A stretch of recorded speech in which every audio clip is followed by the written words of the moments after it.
বলে নবীজি মরে না, নবীজি জিন্দা। তাহলে আল্লাহ কোরআনে কি করা? নবীজি দুনিয়াতে মৃত হইছে, কবরে জিন্দা আছে, আর কবর থেকে নবীজিকে টাইনা তোমার মিলাদে আনা, তোমার মতন ভণ্ড আশিকে রাসূল, তোমার মতন বাটফা দুনিয়াতে আর কেউ নেই, ঠিক না? আল্লাহ তাআলা নবীজিকে সালাম দিয়েছেন, নবীজিকে বলতেছে ইয়া আইয়ুহাল মুদ্দাসসির ইয়া আইয়ুহাল মুযাম্মিল, হে চাদর ওয়ালা আবাসা ওয়া তাওয়াল্লা আন জাআহু আ'মা, এরকম ডাকতেছেন ওয়া ওয়াজাদাকা আইলান ফাগনা।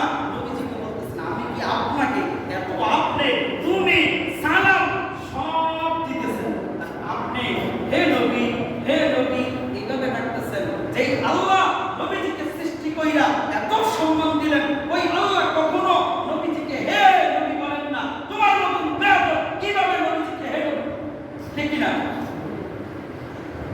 তাহলে বুঝতে হবে এটা নবীজি যেটা করে না এটা করা যাবে না। বলেন তো কি? নবীজি যেটা করে না সেটা করা যাবে না। নবী করিম সাল্লাল্লাহু আলাইহি ওয়াসাল্লাম সপ্তাহে 2টি রোজা রাখতেন। কয়টি? 2টি রোজা রাখতেন। একটি হচ্ছে সোমবার, আরেকটি হচ্ছে বৃহস্পতিবার।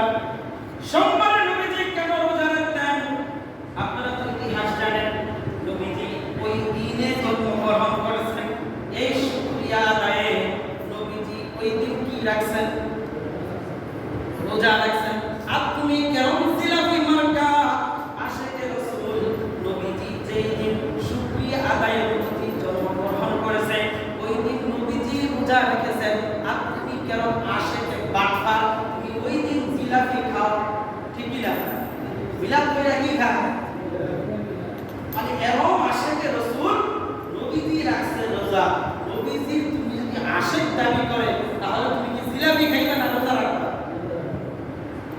তাহলে ওই কেমন বাটফা চিন্তা করছেন? নবীজি রাখছে রোজা, ওই খাই কি আড়াই কাজ জিলাপি। ওর মতন বাটপার আছে নাকি? তাহলে নবীজির সুন্নতের অনুকরণ যদি নবীকে ভালোবাসতে হয়, নবীজির আশীর্বাদ দাবি করতে হয়, তাহলে কি করতে হবে? রোজা রাখতে হবে। কি রাখতে হবে? তুমি কোনো বেলায় নাই, দাড়ির বেলায় তুমি নাই, পাঞ্জাবির বেলায় তুমি নাই, টুপির বেলায় তুমি নাই, নবীজির মিলাদ করে তুমি আড়াই কাজ খাওয়ার জন্য আশা করছো, ঠিক কিনা কথা?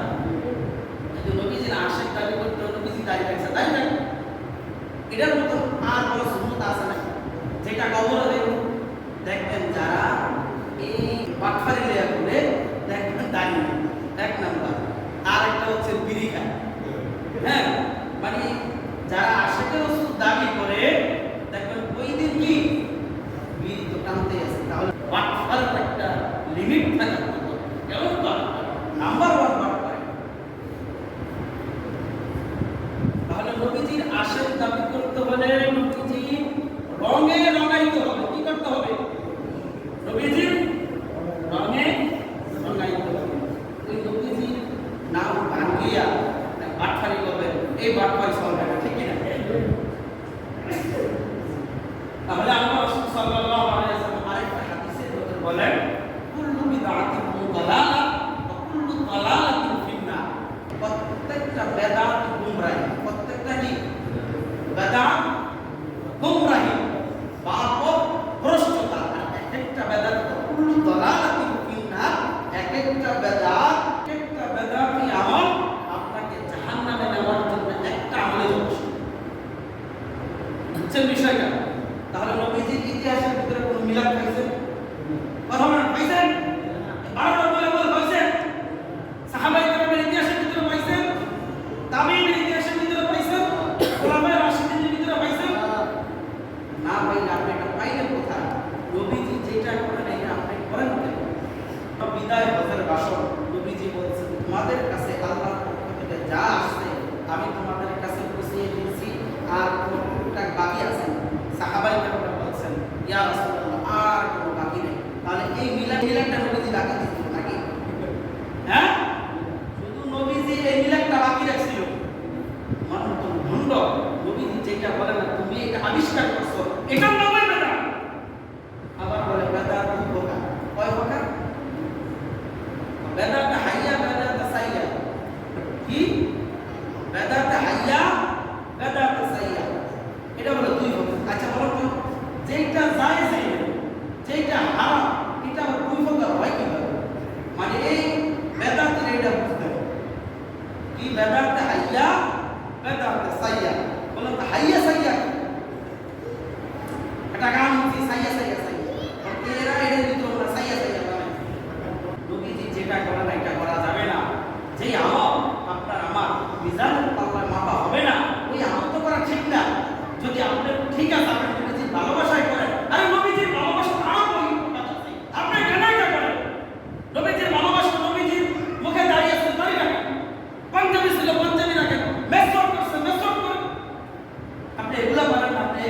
কইরা বিভিন্ন আবিষ্কার বানান, এটা তো নাই।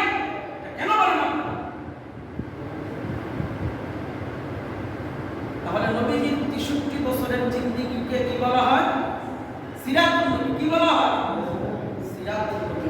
আর নবীজির মিলাদুন নবীকে একদিন বলা হয়, এটা সময় না, যে একদিন এটাকে বলা হয় কি মিলাদুন নবী। নবীজি বলছেন জন্মদিন পালন করা এটাই বেদাত। তাহলে কেন আমরা নবীজি, যে নবীজি বলে গেছে এটাই বেদাত, তাহলে নবীজির নামে আমরা কি করি? জন্মদিন পালন করি। নবীজির আগমন সুবিশ্বাস হাজির হতে পারে। নবীজি তবু মিছিলে আসে, দেখবেন 12 কুল আমরা আসলে মিছিল না পাবো, বিশাল মিছিল, তাজিয়া মিছিল, এটার নাম তাজিয়া মিছিল। তাহলে এই বেদাতের ভিতরে অংশগ্রহণ করা যাবে না। এই মিলাদ এবং এটার কারণে আপনি ইমান ইসলাম থেকে খারিজ হয়ে যাচ্ছে, এগুলা করা যাবে না। আল্লাহ